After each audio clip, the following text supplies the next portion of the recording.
باپ کا پسینہ سر سے لے کر پیر تک آیا تو ہم کہتے ہیں میرے باپ نے یہ دولت بہت محنت سے کمائی، میں کیسے ضائع کر دوں؟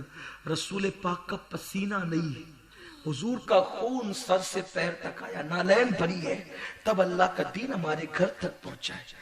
اب اگر اس دین کے محافظ ہم نہ بنیں گے تو کون بنے گا؟ اس دین کے وارث ہم نہ بنیں گے تو کون بنے گا؟ کسی قوم کا جوان اس قوم کا سرمایہ ہوتا ہے، کسی قوم کا جوان اس پوری قوم کے لیے جو ہے وہ اللہ اکبر اس کا روشن مستقبل اور تابناک مستقبل ہوتا ہے۔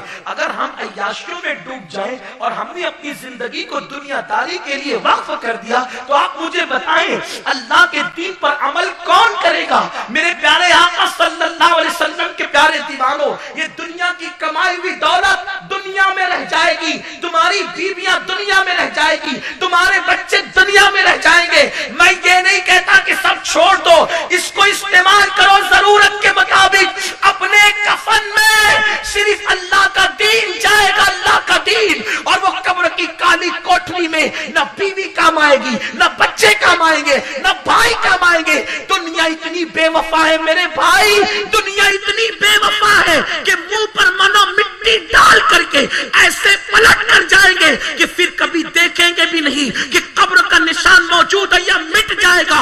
اس 2 گز زمین میں وہی کام آئے گا آج جس سے تم نے رشتے کمزور کر لیے ہیں، آج جس کی قبر انور میں تم ان کے دل کو تکلیف پہنچا رہے ہو، تم ان کو اذیت پہنچا رہے ہو۔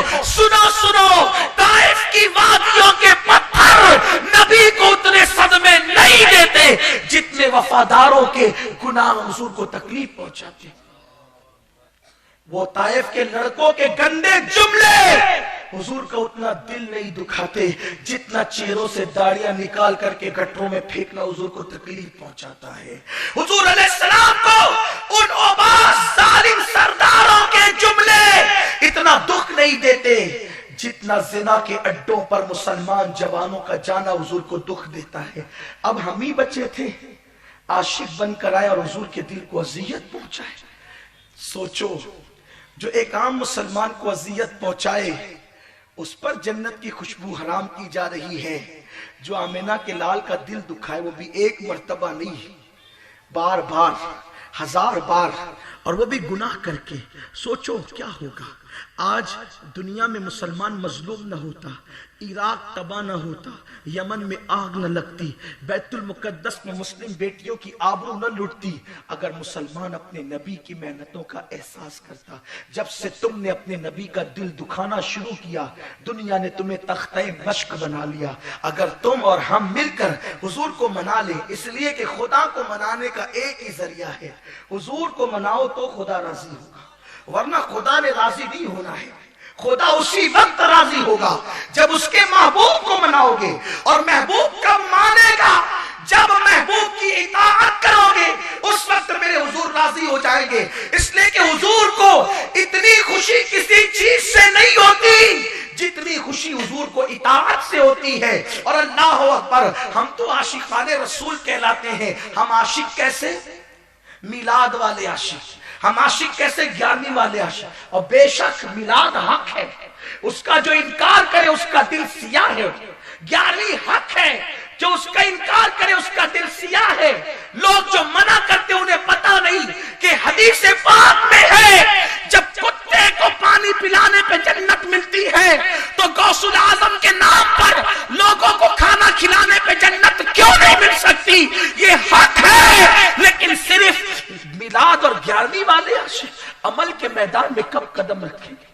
صحابہ کو احساس تھا، احساس، حضور کی محنتیں انہوں نے آنکھوں سے دیکھی تھی، اس لیے وہ حضور علیہ السلام کی ایک چھوٹی سی بھی نافرمانی کرنے سے ڈرتے تھے، کیونکہ حضور کی محنتیں انہوں نے آنکھ سے دیکھی تھی۔ بہت ڈرتے تھے، اتنا ڈرتے تھے کہ اللہ اکبر، وہ سوچتے تھے کہ ہماری ذات سے حضور کا دل نہ دکھے۔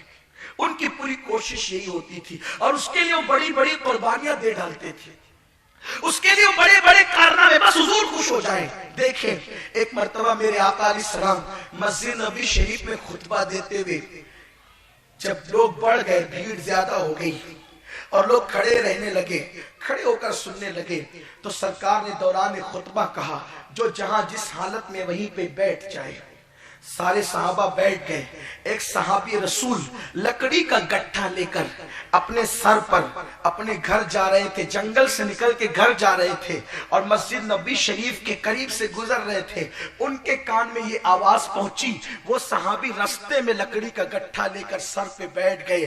کوئی گزرنے والا, غالباً سیدنا فاروق اعظم ہی تھے. فاروق اعظم نے کہا یہ کیا کر رہا ہے, رستے میں بیٹھا ہے. فرمایا عمر, حضور نے کہا جو جس حالت میں جہاں ہے وہی بیٹھ جائے. چونکہ یہ فرمان میرے کانوں میں یہاں پہنچا کہ جہاں ہے وہ وہی اور اسی حالت میں بیٹھ جائے. حالت لکڑی کا گٹھا سر پہ رکھی ہوئی تھی اور میں کہاں تھا, راستے میں تھا. تو میں نے ایک قدم بھی آگے بڑھانا حضور کے فرمان کی بے ادبی سمجھی اور میں یہیں پر بیٹھ گیا. فاروق اعظم نے کہا یہ فرمان تجھ سے نہ تھا, یہ فرمان مسجد کے اندر والوں سے تھا. ان صحابی نے کہا میں کیا جانوں کہ فرمان کس کے لیے تھا, نبی کا فرمان کانوں میں آ گیا, اس پر عمل کرنا میرے لیے لازم ہو گیا. یہ فکر تھی صحابہ کی, یہ صحابہ کی فکر تھی. اور جس دن مسلمانوں کی یہ فکر ہوگی انشاءاللہ پھر ہمارے گھروں میں خوشیاں لوٹ آئے گی, ہمارے گھروں میں رحمتوں کی فوار ہوگی, ہمارے گھروں میں برکتوں کی فوار ہوگی. میرے پیارے آقا علیہ السلام کے پیارے دیوانوں, اور یاد رکھو اگر مصطفیٰ جان رحمت کو خوش نہیں کیا تو آپ آسمان کے تارے توڑ کر اگر اپنی گزرگاہوں میں بچھا لو گے تو بھی خوشیاں نصیب نہیں ہوگی. قدرت نے اعلان کر دیا ہے خوشیاں اسی کو دیں گے جو میرے محبوب کو خوش کرے گا, اور جو حبیب کو خوش نہیں کرے گا اس سے خوشیاں چھین لی جائے گی. آج مسلمانوں کی آنکھوں میں آنسو اس لیے ہے کہ تم نے اپنے نبی کو خوش کرنا چھوڑ دیا. میرے آقا فرماتے ہیں ہفتے میں 2 دن تمہارے اعمال میرے پاس پیش کیے جاتے ہیں. اگر اعمال اچھے ہوتے ہیں تو میں خوش ہوتا ہوں, اور اعمال اچھے نہیں ہوتے ہیں تو حضور کی طبیعت پر ملال آ جاتا ہے. آپ مجھے بتائیں ہم اپنے اعمال کا احتساب تو کریں کہ آخر ہم حضور کو خوش کرتے ہیں. سیدنا فاروق اعظم کہتے ہیں لوگ چھوٹے اور بڑے گناہوں کی فہرست بناتے ہیں, لوگ چھوٹے اور بڑے گناہوں کی بات کرتے ہیں. فرماتے میں تو اتنا سمجھتا ہوں کہ گناہ کوئی بھی کرو اس سے حضور کے دل کو تکلیف پہنچتی ہے. اب گناہ کا اس سے بڑھ کر کے وبال کیا ہوگا کہ گناہ کوئی کیا تکلیف حضور کو پہنچی. حضور کو تکلیف پہنچانے سے بڑی بھی کوئی تکلیف ہے, کوئی بڑا گناہ ہے. قرآن حضور کو تکلیف پہنچانے والوں کا انجام بیان کرتا ہے. ان الذین یؤذون اللہ ورسولہ لعنہم اللہ فی الدنیا والآخرہ. اللہ ارشاد فرماتا ہے جس نے میرے محبوب کو اذیت پہنچائی اس پر دنیا اور آخرت میں اللہ کی لعنت ہے. انسان پہ لعنت ہو جائے تو وہ اللہ کی رحمت سے دور ہو جاتا ہے. انسان کی لعنت انسان پر ہو, اسی لیے لعنت کرنے کی اجازت نہیں ہے. امام غزالی نے تو ایسے ایسے بگڑے ہوا پر بھی لعنت کرنے سے منع فرمایا کہ مجھے ان کا نام لیتے ہوئے حیا آتی ہے, یہ ان کا تقوی ہے. لیکن اللہ اکبر, جب ایسے پاپیوں پر جو مسجد کے صحن میں بیٹھ کے شراب پی رہے تھے امام غزالی نے ان پہ لعنت کرنے سے روکا ہے.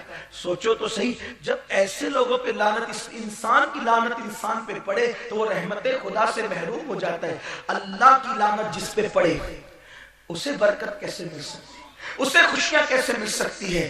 آؤ ہمیں پلٹنا ہوگا اپنے دین کی طرف, ہمیں پلٹنا ہوگا اپنے مذہب کی طرف, ہمیں پلٹنا ہوگا اپنے مسلک کی طرف.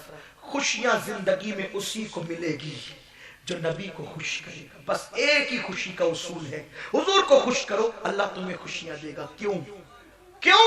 اس لیے کہ اللہ نے فرمایا واللہ ورسولہ احق ان یرضوا, اللہ اس کا رسول اس بات کے زیادہ حقدار ہے کہ انہیں راضی کیا جائے, خوش کیا جائے. انہیں خوش کرو تم خوش ہو جاؤ گے.